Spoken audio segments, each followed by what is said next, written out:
حضرت عمر بن خطاب رضی اللہ تعالیٰ عنہ کے پاس ایک شخص آتے ہیں اور عرض کرتے ہیں، اے امیر المؤمنین، 2 سال بعد میں اپنے گھر واپس آ رہا ہوں۔ میں سفر پر گیا تھا، 2 سال بعد سفر سے میری واپسی ہوئی۔ واپسی کی مجھے خوشی اور مسرت تھی۔ جب میں اپنے گھر واپس آیا تو میں کیا دیکھتا ہوں، میری بیوی حاملہ ہے، حالت حمل میں ہے۔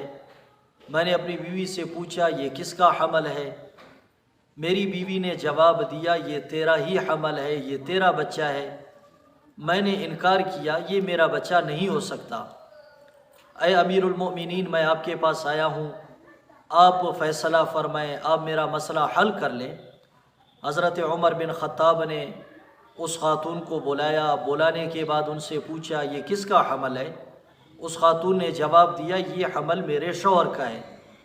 حضرت عمر بن خطاب فرمانے لگے، یہ اس کا حمل نہیں ہو سکتا، یہ تو 2 سال بعد سفر سے واپس آ رہے ہیں، یہ ان کا حمل نہیں ہو سکتا۔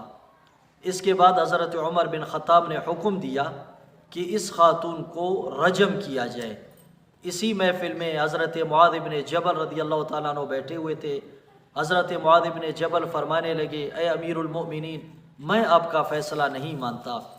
لیس لک علی ما فی بطنہا سبیل، اے امیر المؤمنین، آپ اس خاتون کو تو رجم کروا سکتے ہیں، لیکن اس بچے کو آپ قتل نہیں کر سکتے، یہ بچہ بے گناہ ہے، اس کا تو کوئی قصور نہیں۔ حضرت عمر بن خطاب نے حضرت معاذ بن جبل کی وجہ سے اس فیصلے کو مؤخر کیا اور یہ فرمایا، جب بچہ پیدا ہوگا اس کے بعد اس خاتون کو رجم کروایا جائے گا۔ جب یہ بچہ پیدا ہوا تو کتابوں میں آتا ہے، صحیح سند سے ثابت ہے، اس بچے کے دانت نکل چکے تھے۔ اس موقع پر حضرت عمر بن خطاب فرمانے لگے، لولا معاذ لہلک عمر، اگر حضرت معاذ آج نہ ہوتے تو عمر ہلاک ہو جاتے۔ تو یہ ایک عجیب واقعہ ہے، یہ ایک عجیب فیصلہ ہے۔